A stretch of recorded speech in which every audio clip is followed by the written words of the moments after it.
Samantala, dumako naman tayo sa Palasyo ng Malacanang kung saan naroon si Elena Luna para sa kanyang Ulat Malacanang. Elena? Agad ng sining, formal na ngang tinanggap ng pamilya ng aktor na si Fernando Poe Jr. ang parangal sa aktor bilang pambansang alagad ng sining o national artist. Ginawa ito kaninang umaga sa Rizal Hall sa loob ng Palasyo ng Malacanang.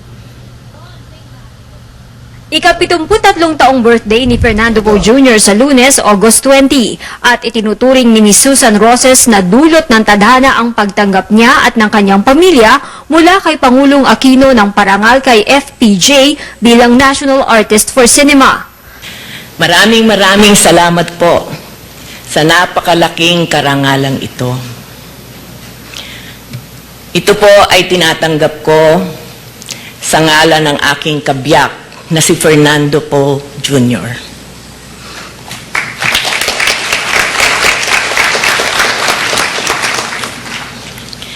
Hindi po ako nakatulog magdamag. Gising na gising po ang aking diwa at ang isip ko ay tungkol sa ano ang mangyayari sa umagang ito. Nabuo sa aking isipan kung ano ang nasa isip, gagawin, at sasabihin ng aking kabiyak na si Rani.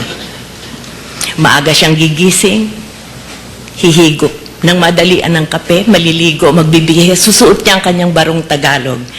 At mamadaliin ako, ayaw niyang malate. Ayaw niyang siya ang iniintay, hindi baling siya ang magintay. Sa bisa ng Proclamation No. 435 ni Pangulong Aquino, muli ni ginawad ang parangal bilang pambansang alagad ng sining sa King of Philippine Movies.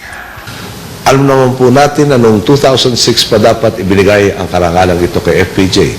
Ngunit tayo pong nasa tuwidadaan, alam nating hindi kalabisan ang naging pasya ni Susan Roses at ang kanyang pamilya na ipagpaliban ang pagtanggap sa karangalang ito.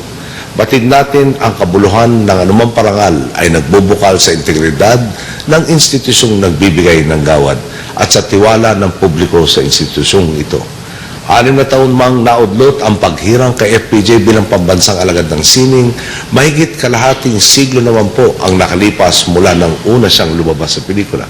Mahigit kalahating siglo na ang nakalipas mula nang makamit niya ang pinakamataas na parangal na maaaring matanggap ni numan, ang paghanga at pagmamahal ng taong bayan.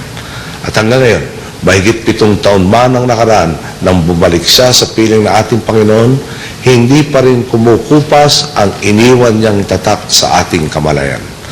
Una itong iginawad ni dating Pangulong Gloria Macapagal Arroyo kay Fernando Poe Jr., ngunit hindi dumalo ang pamilya Poe sa awarding ceremonies noon sa palasyo. Makatotohanan ang kasabihan, may tamang oras para sa lahat. Ang tagumpay ni FPJ sa araw na ito ay tagumpay ng taong bayan na naging paksa at inspirasyon ng kanyang mga pelikula. Ilang taon man ang lumipas, mas matamis ang tagumpay na ito dahil hinintay natin ang karapat-dapat na panahon. Tulad ng sinabi ni Mary Grace, it's worth waiting for na makumpirma ka ng tunay na halal na Pangulo.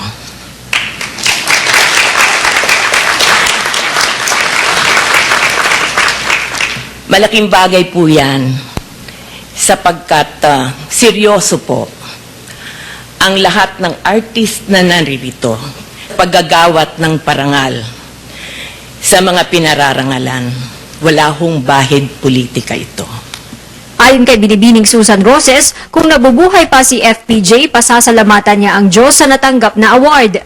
Ibabahagi ni FPJ ang parangal sa mga kasamahan sa trabaho tulad ng mga kapwa-artista, direktor, writers at crew. Ayon rin kay Susan Roses, ihahandog ni FPJ ang award sa mga magulang niya. Si FPJ ang pang-anim na natanghal na National Artist for Cinema. Bago pa man nakilala ang mga independent films, ginagawa na ito ni FPJ. Ayon kay Susan Roses, ang medalyon at citation na nakuha nila para sa kanyang yumaong asawa ay ilalagay nila sa Museum ni Fernando Poe Jr. sa Quezon City. Ito ay para maging kompleto na ang mga gamit ni The King. Mula dito sa Malacanang, sa tulong ng RTVM, ako si Elena Luna para sa Telebisyon ng Bayan. Maraming salamat, Elena Luna, nag-uulat ng live mula sa Palasyo ng Malacanang.